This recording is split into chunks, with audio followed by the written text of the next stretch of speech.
السلام عليكم ورحمة الله وبركاته.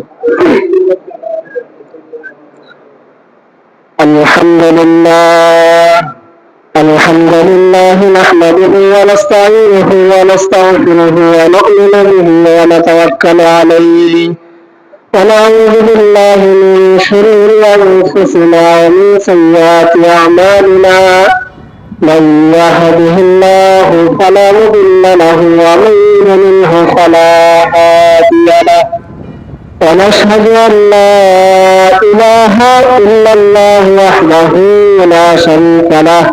ونشهد أن سيدنا ومولانا محمدا عبده ورسوله أرسله الله تعالى بالحق بشيرا ونذيرا وداعيا إلى الله بإذنه وسراجا وقمرا منيرا. أما بعد فقد قال الله تبارك وتعالى في كلامه المجيد وفي فرقانه الحميد. أعوذ بالله من الشيطان الرجيم. بسم الله الرحمن الرحيم.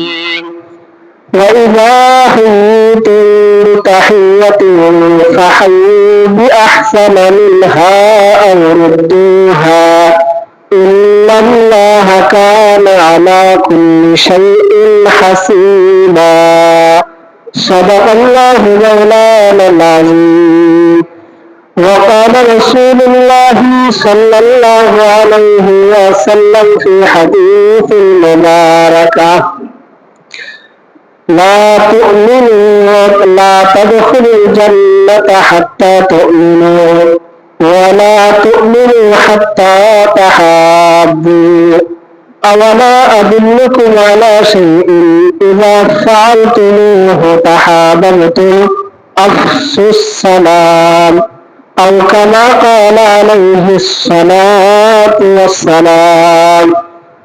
وقال الله سبحانه وتعالى في شان حبيبه آمرا ومخبرا للمؤمنين والمؤمنات إلى يوم القيامة: إن الله وملائكته يصلون على النبي يا أيها الذين آمنوا صلوا عليه وسلموا تسليما.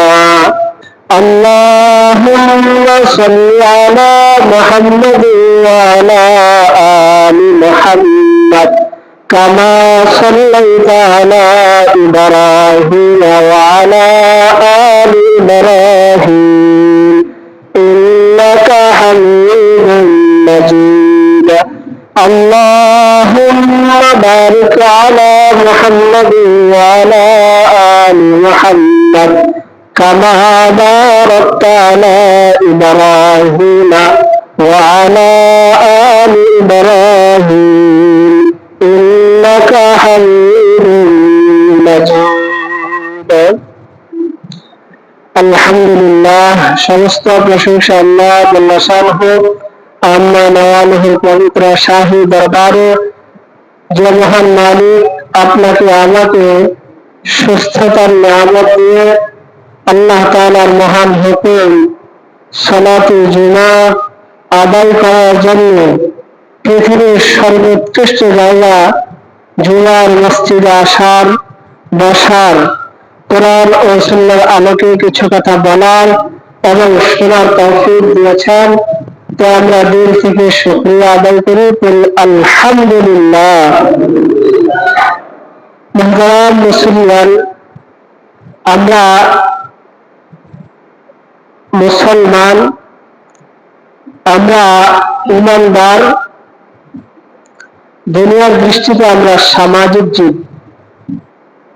তো সামাজিক জীব হিসেবে সমাজে চলার ক্ষেত্রে প্রতিটা ধর্মে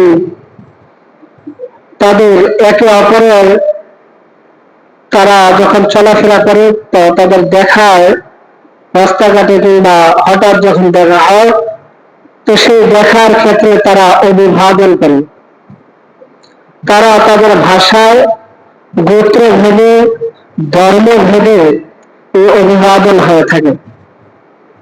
ঠিক তদ্রুপ ভাবে আমরা যারা মুসলমান, আমাদের অভিবাদন কি হবে? সেভাবে কোরআন হাদিস আল্লাহ এবং আল্লাহ রাসূল সেগুলো আমাদেরকে হাতে কলমে শিখিয়ে দিয়েছে। তো এই অভিবাদনের ক্ষেত্রে বা সালামের ক্ষেত্রে আমরা সকলে মোটামুটি কম বেশি সালাম দিই নেই, মোটামুটি যারা নামাজ কালাম করে তারা এই জিনিসটা করে থাকেন। কিন্তু এই সালাম দেওয়া নেওয়াটা একটা আদব আছে। আপনি যে কোনো জিনিস আদবের বাহিরে গিয়ে যখন সেটা করবেন, তখন এটাতে তো কোনো উপকার আসবে না, উল্টা আপনি এর দ্বারা ক্ষতিগ্রস্ত হবেন। এরকম অনেক উদাহরণ আমাদের আছে।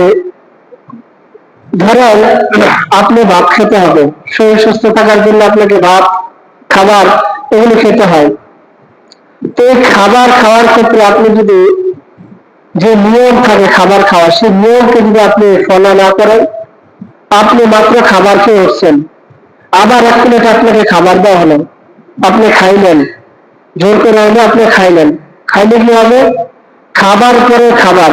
আর ভিতরে একটা কথা আছে যে আল আকলি বাদাল আকলি, খাবারের পরে খাবার, এগুলো শরীরের জন্য ক্ষতিকর। তো ঠিক তদ্রুপ ভাবে আপনি খাবারের পরে যখন খাবার খেলেন, যেখানে আমরা খাবার খাই সুস্থ থাকার জন্য, সেই জায়গার ভিতরে আমি যদি খাবারের পরে খাবার খেতে থাকি, তাহলে আমি সুস্থ তো থাকবোই না, উল্টা আমার পেট খারাপ হবে, শরীর খারাপ হবে, আমাকে হসপিটালে ভর্তি হতে পারে। তো এটা কেন হলো? যে নিয়ম রক্ষা করা না করার কারণে, বা এক কথায় যদি বলি আদব রক্ষা না করার কারণে। তদ্রুপ ভাবে আমরা মুসলমান যারা নামাজ কালাম করি, নামাজ কালামের পাশাপাশি আমরা যারা সালাম কালাম এগুলো করি, অভিবাদন করে থাকি, এই অভিবাদনের ক্ষেত্রে একটা আদব আছে। তো গতকালকে এক জায়গায় গেলাম, ওলামা কেরামের মজলিস, এগুলো আসলে চর্চার জিনিস। চর্চা না থাকলে অনেক সময় আমাদেরও ভুল হয়, আমরা যারা আলাম আমাদেরও ভুল হয় বিষয়গুলো। গতকালকের বিষয়ে বলি, একদম জেনারেল মানুষ যেভাবে বক্তব্য দেয়, আগে বলে, সম্মানিত গ্রামবাসী, আমি আপনাদের সন্তান, আমি আপনাদের সামনে দাঁড়াইছি দু চারটি কথা বলার জন্য, আমার উপস্থিত সকল শ্রোতাবৃন্দ সকলকে আমি জানাই সশ্রদ্ধ সালাম, আসসালামু আলাইকুম ওয়া রাহমাতুল্লাহ। এই যে কথাটা বলা, এটা আপনি তো সালাম দেওয়া ভালো কাজ, সালাম দেওয়া ভালো কাজ না, সালাম দেওয়া সুন্নত, আর সালামের উত্তর দেওয়া হচ্ছে ওয়াজিব। এখন সালাম দেওয়াটা সুন্নত, আপনি একটা সুন্নত আদায় করলেন সালাম দেওয়ার দ্বারা, কিন্তু এই সালামটা আপনি দিলেন কখন? আপনি প্রথমে ওঠে কতক্ষণ বক্তব্য দিলেন, বক্তব্য দেওয়ার পরে এরপরে আপনি বললেন আসসালামু আলাইকুম ওয়া রাহমাতুল্লাহ। এটা একদম পুরো ভুল পদ্ধতি। আমার মসজিদে আমি দেখছি এই জিনিসটা হয়, গতকালকে আলেমদের মজলিসে দেখলাম এটা হয়েছে, আগে বক্তব্য পরে সালাম। এটা ভুল। এজন্য যখনই ভুল হবে, যখনই সমাজে অসঙ্গতি আসবে, তখন আমাদের উচিত, আমরা যারা জিম্মাদারিতে আছি ওলামা একরাম, তাদের দায়িত্ব হলো জুমার এই মজলিসগুলি থেকে জাতিকে এই ব্যাপারে সতর্ক করা। তো সতর্ক কি? অনেকে বক্তব্য দেন না, মসজিদে বক্তব্য দেন না, কিংবা মাহফিলের প্যান্ডেলে বক্তব্য দেন না, অনেকে আপনার রাজনৈতিক কোনো মঞ্চে বক্তব্য দেন না, কিন্তু এমনি সাধারণত রাস্তাঘাটে দেখা হলে আপনারা সালাম দেন। বিশেষ করে আমি আমার ছাত্রদেরকে দেখছি, অনেকে বলে হুজুর আসসালামু আলাইকুম। কি বলে? হুজুর আসসালামু আলাইকুম। আরে এই কি? এটা বলে সালামের আদবই পড়ে না। হ্যাঁ, আমরা আসসালামু আলাইকুম বলে, কোন সালামের আদব কায়দার ভিতরে এটা পড়ে না। হাদিসে আসছে কি আসসালামু ক্বাবলাল কালাম, হাদিসটা কি আসসালামু ক্বাবলাল কালাম, আগে সালাম পরে কথা। এখন আমরা করে কি আগে বলে হুজুর, তারপরে বলে আসসালামু আলাইকুম, তো আগে কথা হয়ে গেল না? তো কথা এটা কি হাদিস মোতাবেক হইল সালাম? এখন আমরা সালামটা দেই কেন? একজনের জন্য দোয়া করবার জন্য, রসুলের সুন্নাত পালন করবার জন্য, আল্লাহকে খুশি করবার জন্য। এখন আল্লাহ আপনাকে বললো আগে সালাম দিতে, নবী আপনাকে শিখালো আগে সালাম দিতে, আর আপনি কি করেন, আগে কথা বলেন পরে সালাম দেন। ঠিক আছে না? তো এটা পুরো ভুল পদ্ধতি। এই জন্য আমরা এভাবে সালাম দেবো না, হুজুর আসসালামু আলাইকুম বা ভাই আসসালামু আলাইকুম, বা আগে বক্তব্য দেওয়ার পরে উপস্থিত সবাই নিজের প্রতি আকৃষ্ট করার পরে তারপরে সালাম। এটা আমার মসজিদে হয় এবং বিভিন্ন জায়গায় রাজনৈতিক মঞ্চগুলোতে হয়। এই জন্য আমার মুসলিম বৃন্দ যারা আছেন, সমাজের যারা কর্তাব্যক্তি আছেন, তারা শুধু মসজিদ না, সামাজিক কোনো বৈঠকে যদি আপনারা বসেন বক্তব্য দেন, সেই বক্তব্যের দাঁড়িয়েই প্রথমে আপনি আগে সালাম দিবেন। ধায়াসে দাঁড়িয়ে প্রথমে আপনাকে কি দিতে হবে? সালাম দিতে হবে। তারপরে আপনি ভালো করে অসুস্থ যা কিছু বলেন আপনি বলেন, কিন্তু আগে কথা বলে পরে সালাম দেওয়া এটা আদবের খেলাফ। এবং ওই যে বলেছিলাম খাবারের পরে খাবার খাওয়া নিয়ম না মানার কারণে যেরকম অসুস্থ হওয়া লাগে, ঠিক তদ্রুপ ভাবে আপনি আল্লাহ রসুলের শিখানো পদ্ধতিতে সালামটা না দেওয়ার কারণে আপনি সব থেকে বঞ্চিত হতে পারেন।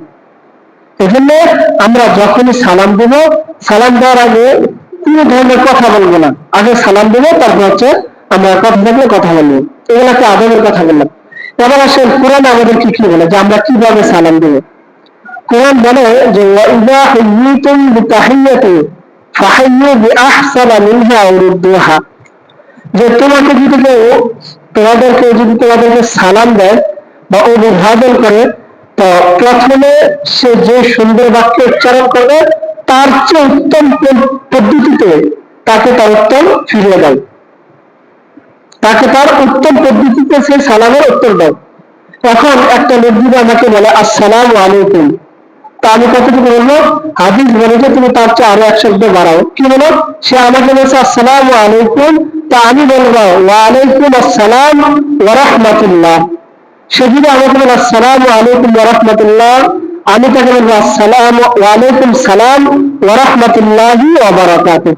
সে যদি বলে আসসালামু আলাইকুম ওয়া রাহমাতুল্লাহি ওয়া বারাকাতুহু, আমি ঠিক তদ্রুপ তার উত্তর বাক্য বলবো ওয়ালাইকুম আসসালাম ওয়া রাহমাতুল্লাহি ওয়া বারাকাতুহু। এই হচ্ছে উত্তম পদ্ধতি। আর এই যে আমরা সালাম দিই সালাম আলাইকুম, এটা সালামের ভিতরে পড়ে না। সালাম আলাইকুম এটা সালামের ভিতরে পড়ে না।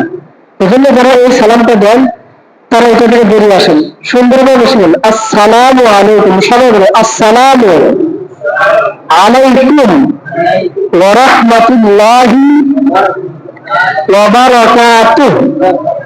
আবার বলেন আসসালামু আলাইকুম ওয়া রাহমাতুল্লাহি ওয়া বারাকাতুহু।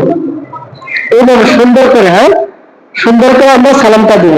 বাচ্চাদেরকে এগুলো শিখাবো, কারণ বাবা এটা সালাম আলাইকুম, তো সন্তানদের বাবার থেকে শিখবো। তো সন্তানে বলে কি সালাম আলাইকুম, সালাম আলাইকুম, এটা সালাম হয় না। এজন্য আমরা বাবারাও কি করবো আসসালামু আলাইকুম ওয়া রাহমাতুল্লাহি ওয়া বারাকাতুহু সুন্দর ভাষায় দেবো। আমাদের সন্তানদেরকে এগুলা শিখাবো ইনশাআল্লাহ। এতে হবে কি সন্তানগুলো আস্তে আস্তে দিনের প্রতি উঠবে ইনশাআল্লাহ। আর যদি আমি একটা ভাবে সালাম দিই, আমার সন্তানটা আমাকে ফলো করবে, তো সন্তান এইভাবে তার পরবর্তীতে এভাবে সালাম দেবে। এজন্য আমরা সুন্দরভাবে সালাম দিয়ে শিখবো। এরপরে দেখেন অনেক সময় আমরা সালামের ক্ষেত্রে কি করি, যে হাদিসে আসছে আল্লাহ রাসূল সাল্লাল্লাহু আলাইহি ওয়াসাল্লাম বলেন যে লা তাদখুলুল জান্নাতা হাত্তা তুমিনু। একটা মানুষ বা একজন উম্মত সে কখনোই জান্নাতে যেতে পারবে না যতক্ষণ না পর্যন্ত সে মুমিন হয়। তারপর আল্লাহ রাসূল বলেন ওয়ালা তুমিনু হাত্তা তাহাবাবতুম। আর একটা মানুষ ততক্ষণ পর্যন্ত মুমিন হতে পারবে না যতক্ষণ না পর্যন্ত তারা পরস্পরকে ভালোবাসবে। অর্থাৎ আমি আপনাকে ভালোবাসবো, আপনি আমাকে ভালোবাসবেন, তখন আমরা মুমিন হতে পারবো। তো আল্লাহ রাসূল বলেন যে এই ভালোবাসার জন্য আমি একটা পদ্ধতি বলে দিই তোমাদেরকে। তো প্রশ্ন করে আল্লাহ রাসূল আওয়ালা আদুল্লুকুম আলা শাইইন হাত্তা ইযা ফাআলতুমুহু তাহাবাবতুম, যে আমি কি তোমাদেরকে এমন একটা পদ্ধতি শিখিয়ে দিব না যে পদ্ধতিটা তোমরা যদি অবলম্বন করো তাহলে অটোমেটিক তোমাদের ভিতরে ভালোবাসা পয়দা হবে বা ভালোবাসা বৃদ্ধি পাবে, ভালোবাসা আদান প্রদান হবে। তারপর আল্লাহ রাসূল বলে যে আফসুস সালাম বাইনাকুম, যে তোমরা পরস্পর পরস্পরের মধ্যে বেশি থেকে বেশি সালাম বিনিময় করো, বেশি থেকে বেশি সময় কি করো, সালাম বিনিময় করো। আজকে আমরা সামাজিক ভাবে, পারিবারিক ভাবে সব জায়গায় অস্থিরতা, সব জায়গায় ঝামেলা, সব জায়গায় কেমন যেন একটা অস্থিরতা ভাব, শান্তি নেই, শান্তি নেই একটা ভাব। দেখেন, সালাম এমন এক মহা ঔষধ যে আপনি যার মুসলিম কমিউনিটিতে আপনি যার উপরে এটা প্রয়োগ করবেন, যত বড়ই আপনার শত্রু, সে শত্রু একবার না দুইবার আপনি যখন সালাম দিতে থাকবেন কন্টিনিউ, এক সময় সে আপনার প্রতি দুর্বল হবেই হবে। এটা পরীক্ষিত আমল, যুগ যুগ ধরে এটা পরীক্ষিত আমল। এই এই ব্যাপারে একটা ঘটনা আমি আপনাদেরকে বলেছিলাম এর আগে, যে আমাদের বিবারিয়াতে আমাদের কর্মী একজন আলম, উনি এদিকে মাহফিলে গিয়েছিলেন। তো মাহফিল থেকে ফেরার পথে ওনাকে ডাকাতদের ধরে টাকা পয়সা দিয়ে ওনার মোবাইল নিয়ে যাওয়ার জন্য ওনাকে আটকায়। তো আটকানোর পরে যখন ড্রাইভার গাড়ি থামানোর পরে প্রথমে এসে গ্লাসে আঘাত করে মানে গ্লাস খোলার জন্য। তো যে হুজুর ছিলেন উনি জানালা খুললেন এবং দরজা খুলে নামলেন। নেমে প্রথমে উনি ওনাদেরকে একটা জোরে সালাম দিলেন। সালাম দেওয়ার পরে ওরা যে একটা ভাবমূর্তি নিয়ে আসছিল যে আপনার হুজুর থেকে টাকা নিবেন, তো সালাম দেওয়ার পরে উনি বলতেছেন, হুজুর থেকে সালাম দেওয়ার পরে বলতেছে যে আমাকে কেন আটকাইলা তোমরা? পরে বলতেছে হুজুর কিছু না, এমনিতে আপনাদেরকে একটু কথাবার্তা বলার জন্য দাঁড় করেছে, আর কিছু না। অথচ ওদের হাতে ছিল আপনি ওই যে বড় বড় বাঘগুলো ছিল, তারপর লাঠি সুতা ছিল, এই সবগুলো ছিল, এবং মাস্ক পরা ছিল, মুখোশ পরা ছিল।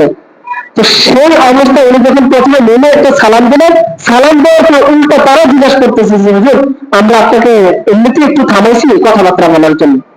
তো যেখানে আসছে সন্ত্রাসী করবার জন্য, যেখানে আসছে তার টাকা ছিনতাই করবার জন্য, যেখানে আসছে তার মোবাইল ছিনতাই করবার জন্য, সেখানে নেমে সর্বপ্রথম যখন এই ডাকাত দলদেরকে সালাম দিল, এই সালাম মহা ঔষধের কারণে সেই ডাকাত দল পর্যন্ত মানবিকতায় ফিরে আসতে বাধ্য হয়েছে। এই জন্য এটা আপনার স্ত্রীর সাথে আপনার দ্বন্দ্ব, আপনি ঘরে ঢুকবার সময় স্ত্রী থাকুক আর না থাকুক, আপনি ঘরে ঢুকতে বেশি বেশি সালাম দেন। আপনি ঘর থেকে বের হতে সালাম দেন।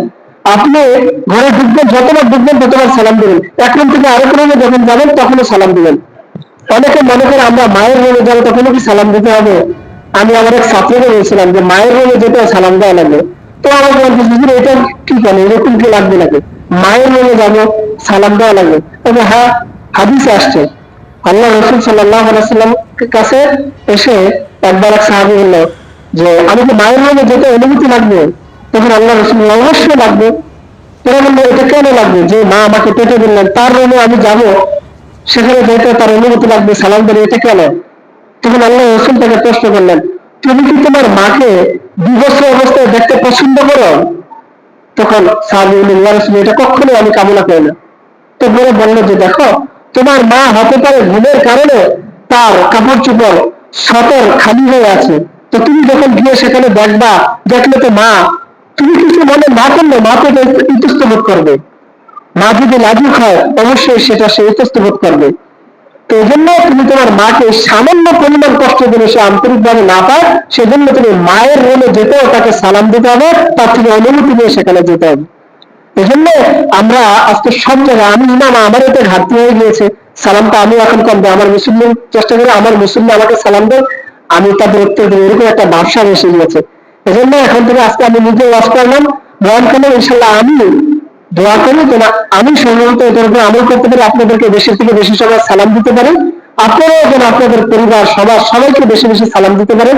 আল্লাহ তাআলা আমাদের সবাইকে, আমাদের সমাজে, আমাদের ঘরে, আমাদের পারিবারিক বৈঠকে সর্ব অবস্থায় যেন আমরা সালামের প্রথা ঘটাতে পারি, সেই তৌফিক আল্লাহ তাআলা আমাদের সবাইকে দান করেন। আমিন। ওয়া আখিরু দাওয়ানা আলহামদুলিল্লাহি রাব্বিল আলামিন। আসসালামু আলাইকুম ওয়া রাহমাতুল্লাহি ওয়া বারাকাতুহু।